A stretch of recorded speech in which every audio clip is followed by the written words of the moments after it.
పశ్చిమ గోదావరి జిల్లా భీమవరంలోని మావులమ్మ ఆలయంలో వార్షిక ఉత్సవాలు ఘనంగా జరుగుతున్నాయి.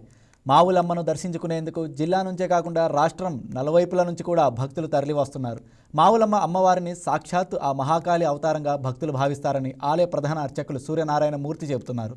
అమ్మవారు వీరవాసరం సమీపంలోని రాయకుదురు గ్రామంలో వెలిశారని అంటున్న సూర్యనారాయణ మూర్తితో మా పశ్చిమ గోదావరి జిల్లా special correspondent Hanumantharao face to face. Bhimavaram Veeravasaram మండలం రాయకుదురు గ్రామంలో ఉన్నాము. ఇక్కడ మావులమ్మ అమ్మవారి విశిష్టత ఏంటో ఇక్కడ అర్చకులు సూర్యనారాయణ గారు ఉన్నారు. వారిని అడిగి తెలుసుకుందాం. సార్ చెప్పండి. వీరవాసరం మండలం రాయకుదురు గ్రామంలో వేయించేసిన శ్రీ మావులమ్మ మహాలక్ష్మి అమ్మవారి దేవస్థానం అనేది. ఈ మావులమ్మ అంటే పూర్వం కొన్ని 7-8 తరాల నుంచి కూడా 1000 సంవత్సరాల చరిత్ర ఇది అమ్మవారిది. ఈ పూర్వం ఏంటంటే ఒక ఇవన్నీ మామిడి తోటలు, ఆ మామిడి తోటల్లో వెలిసింది అమ్మవారు తిరిగేవారట, పుట్టవారు మామిడెక్క అని చెప్పేసి.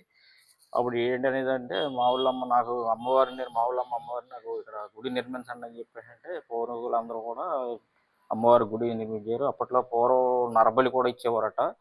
ఆ తర్వాత నరబలి ఆపేశారు.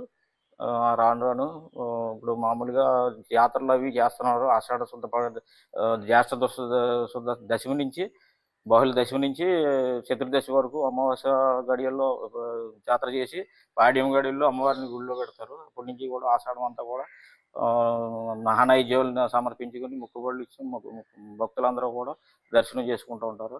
ఈ చుట్టుపక్కల గ్రామాలు అంటే ఒక కొద్దించుమించి 50 గ్రామాల నుంచి కూడా అమ్మవారు దర్శనానికి వస్తూ ఉంటారు. పూర్వం దానికి ఏంటంటే వార్తలు వేసేవారట. వార్తలు అవి అమ్మవారు జాతరలు అవి బాగా వైభవంగా జరిగాయి 1956 వరకు. రాను రాను ఇప్పుడు కూడా బాగా జరుగుతున్నాయి. సార్ చెప్పండి. ఇప్పుడు ఇక్కడ అమ్మవారు వెలిసారు. ఆ పురాతన నుండి ఈ అమ్మవారు చాలా ఫేమస్ అని మీరే చెప్తున్నారు. ఇప్పుడు భక్తులు కోరిన కోరికలు తీరుస్తారు అనేసి ఈ అమ్మవారిని కొలుస్తారు కదా, వారి గురించి ఏమైనా చెప్తారు? అమ్మవారు సంతానం లేని వారికి సంతాన ప్రాప్తి కలుగుతుంది. అలాగే పెళ్ళిళ్ళు కాని వాళ్ళకి పెళ్ళిళ్ళు, వివాహాలు జరిగి ఏదనుకుంటాయి. అలాగే ప్రతిదీ అష్టైశ్వర్యాలు ఇచ్చి అమ్మవారు వేద వైభవంగా కోరిన కోరికలన్నీ తీరుస్తూ ఉంటారు అమ్మవారు. ఇది ఇక్కడ అర్చకులు తెలియజేస్తుంది. ఏదైతే అమ్మవారు ఉన్నారో చాలా విశిష్టమైన అమ్మవారు అనేసి, కోరికలు అయితే తీరుస్తారని, పెళ్ళి కాని వారు, అదేవిధంగా ఎవరైతే పిల్లలు కలగని వారు ఇక్కడికి వచ్చి మొక్కుకుంటారని, అది ఏదైతే మొక్కులు తీర్చడానికి మళ్ళా వచ్చి మొక్కులు తీర్చుకుంటారని, వారి కోరికలు తీరడం వల్ల అని తెలియజేస్తున్నారు. ఇది ఇక్కడ తాజా పరిస్థితి.